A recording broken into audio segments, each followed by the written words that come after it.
Hello and welcome to This Week in Campbell Football with head coach Mike Minter. I'm Chris Haymeyer, and as always, we're powered by our friends at Fred Anderson Toyota. Wow, Coach, what a ball game. Your guys come back, score a touchdown, the game-winning touchdown in the final minute of the game to win on homecoming, stay in first place, stay undefeated in the PFL. How the heck did you guys pull that one out? I wish I knew. I'm glad that we sitting here and able to joke about us coming back and winning that football game, because really at the beginning, the first quarter, I thought somebody stole our jerseys and came out on the football field to play, because we wasn't there, and them guys jumped on us 17-0. They really did a great job of starting fast. I know their coach was talking about that all week, and you can tell they hit us with all the haymakers and everything they could in that first round. And we was able to withstand it and get back into the ball game in the second quarter. I thought that was real critical to the turnover, because they was moving down the field again, and we get the turnover, and then now we score, and now the game started to take a little bit different feel to it, and we was able to stop them again, get the ball back, score again, and got another turnover with an opportunity to go up at halftime, 21-17, and we didn't get that done through a pick. Now they had the opportunity to put some more points on the board. Defense did a great job of stopping them, and so I felt good going into halftime that okay, we woke up. Now we playing some good football. Let's come out in the third quarter and try to establish, and take the game over. It didn't work out that way. We running down the field, and then all of a sudden, boom, they blitz, get a fumble, they get the football back and head it in to put some points on the board. So 2 fumbles in a row put up 10 points for them, and so we had to dig deep. And really, it's really what we've been coaching and teaching since I got here. It's stay in the moment. Don't worry about what's good or what's bad and happen. Stay each play. Don't panic. Again, let's play as a team for 60 minutes. I didn't say play perfect football for 60 minutes. Just play as a team.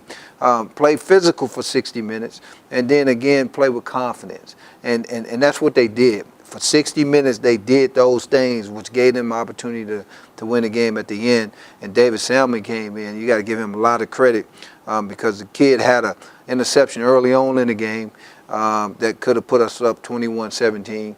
Don't let that bother him. Come in the last minutes of the game and really put 2 drives together to win the football game. That's what you want. You don't worry about last play. Just worry about the play that you had. And he did a great job of just playing calm and just playing football. And the receivers came back after dropping a couple of them that was in some big time spots. The defense came up with a great play of tapping the ball up. And so, all in all, what I liked about the win was we didn't play a perfect game, but we played a consistent 60-minute game of team ball, physical ball, confident ball. That's all we want to do. And then we'll have a chance and let the results take care of themselves on the scoreboard. It was a fantastic finish to a game that Campbell pulled out on homecoming. Our Bill Priestley has the highlights from the homecoming game against Davidson. Homecoming week at Campbell, and what a day for it. President Jerry Wallace is the Grand Marshal for his final homecoming parade as president. Camel rides for the kids, tailgating, and an amazing game between Campbell and Davidson. These two have played a 3-overtime game, and only once has the winning team won by more than a touchdown. First half, the Wildcats start hot as Trey Hewelskamp scores from 10 yards out on a pass from J.P. Douglas. Next Davidson possession, it's Douglas using his legs to get to the end zone, and it's 14-0 Wildcats. Trevor Smith would add a field goal, and Davidson would jump out to a 17-0 lead before Dakota Wolf scored from 2 yards out to get Campbell on the board. Next Campbell possession is Wolf again, scoring from 8 yards out, but he would be injured on the play and see limited time in the second half. We go to the break, 17-14 in favor of the Wildcats. Third quarter, Jeffrey Kell gets it from 3 yards out, and it's 24-14 Davidson. Then a controversial call, as this pass is ruled a lateral, and Davidson recovers the fumble. Campbell would hold the Wildcats to a field goal, now down 13 at 27-14. Enter David Salmon, as Wolf was unable to go in the second half, and he would find Jabri Ridenauer for an 11-yard touchdown pass with 11 minutes to go in the game. Davidson would punt the ball back to the Camels, and needing a touchdown, Campbell is forced to go for it on 4th and 15, and they can't convert.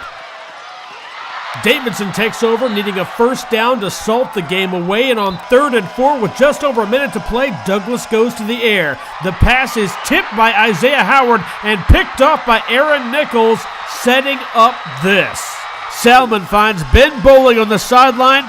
He follows his blocks and stretches for the goal line, scoring the game-tying touchdown. Mitchell Brown would add the all-important extra point, and Campbell led 28-27 with 54 seconds to go. Davidson would work the ball down the field, but with 11 seconds left, Douglas hits William Morris for 18 yards, and the Campbell defense stands him up so he can't be ruled down, can't get out of bounds. There's your bowl game. 28-27, Fighting Camels win. Campbell goes to 4-0 in the PFL, tied for first place with Dayton and Jacksonville. Salmon in relief was 9 of 21 for 108 yards and 2 touchdowns. Keith Goss ran 17 times for 98 yards on the day, and Wolf added 2 touchdowns on the ground as well. The defense recovered 2 fumbles and Nichols' interception, and it should be noted that the defense also chipped in 12 tackles for a loss. Adam Lutz also punted the ball 5 times for an average of almost 53 yards. His longest was a 65-yard bomb. Coach, it was hard for us up in the press box to pick the player of the game because there were so many heroes that came up with big plays. Isaac Scott, who we're going to profile in our senior spotlight coming up, a defensive lineman, been one of the leading tacklers here for 2 years. He's playing more of a backup role this year, but he came through with those 2 forced fumbles, which really, as you said, kind of changed momentum in that first half. It really did. I mean, Isaac Scott was all over the football field. I think the role that he's playing now fits who he is. You know, come in on 3rd down, pass rush, come in and as a backup role, like the 6-man type of feel, if you will, as far as basketball is concerned. He's our 6th man. He comes in and he makes it happen. And when you rest it, and other guys have made them offensive linemen a little bit tired for you. Now your speed and your agility comes into play, and them just hustle plays. Anytime you create a fumble, it's hustle play. Anytime you recover the fumble, it's hustle play. And so that was just great play by him. Got a sack in there and just really just all over the football field all year long for us. A leader. You think about a senior that now has to take a back role and become the 6th man. He was willing to do that in order for us to be a better football team. And so you got to give him all the credit in the world of taking advantage of all the opportunities you have on the football field. Here is the senior spotlight on Isaac Scott and a profile on his defensive line coach, Coach Damien Adams. Isaac Scott, defensive end, Columbia, South Carolina. Coach likes to say height challenge, if you will, for defensive end, but just having low pad level and really pass rush is about being relentless. Getting after the quarterback is a mental thing. You know, you have all the moves in the book, but, it's all about effort when it comes down to it. I really try to do the best I can. I haven't really thought about records playing football. It's not something that I think about consciously. I just try to go out there and play football, for God, for my family, for my friends. We have a lot of talent. This is a very, very, very talented team. It's just we have to put together the parts, and be disciplined about the things that we need to be disciplined about to achieve what we want. And right now we're on a roll. It feels good, and we have to continue to do those things. You ready to go? You got to be ready to go. Here I'm the defensive line coach, responsible for getting these guys to basically stop the run and rush the passer. We got a couple guys, Ugana, Hanshaw, Isaac Scott, have a freshman, Christian Pleasant now that are coming on and rushing the passer and doing a good job for us. Get after it. It's a situation where we're starting to make plays and learning how to win. And hopefully at the end they'll reap the benefits of that and hopefully getting the championship and getting some postseason recognition as well. Our goal is to get an all-conference guy and then all-American guy. That's our goal for the group, and hopefully that's what we'll achieve. You grew up in Dunn. How special is it to be here at Campbell? Oh man, it's a great experience. I never thought that Campbell University would have have a football team. This used to be the track in this area over here, and I can remember driving by and seeing those athletes participate in track, and never thought that it would be a football program here. And now to see the success that we're starting to have here, it's a great opportunity for the university and for the community as well. Again, so many great coaches on your staff. Boy, Coach Adams has really transformed this defensive line into something that has put in a lot of pressure on opposing offenses. Look, it starts up front.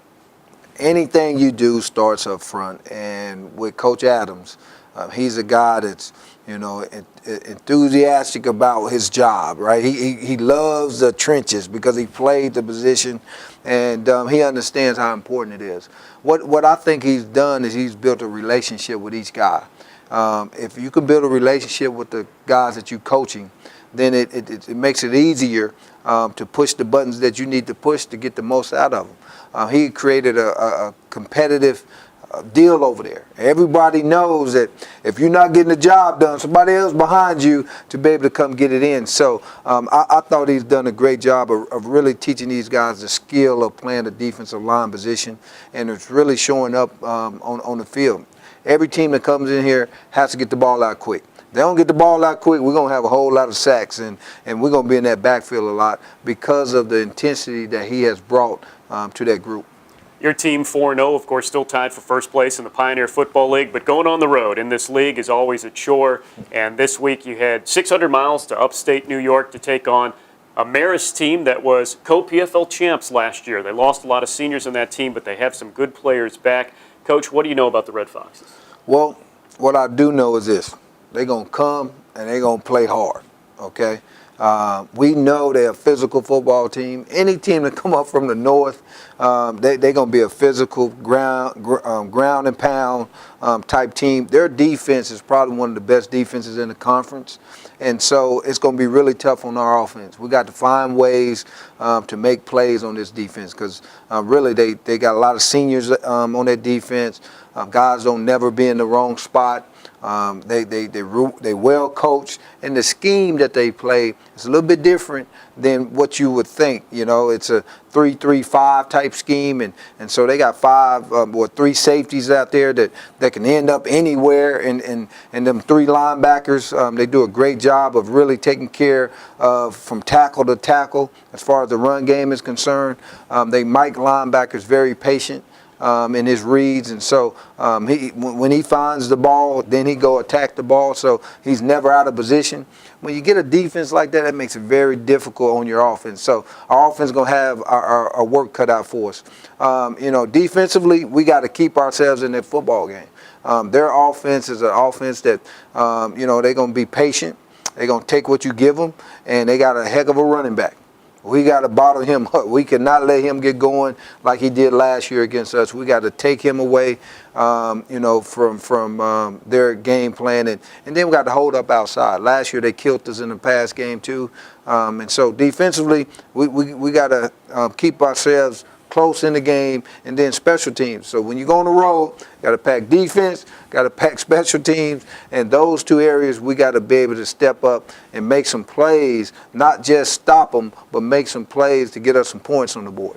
The Camels try to stay undefeated in the Pioneer Football League. We'll have live audio coverage for you for free here locally, 107.3 FM, and as always on GoCamels.com starting at 11:30 a.m. Then 2 more home games here at Barker Lane Stadium. For head coach Mike Minter, I'm Chris Haymeyer saying so long. We'll see you next week on This Week in Campbell Football.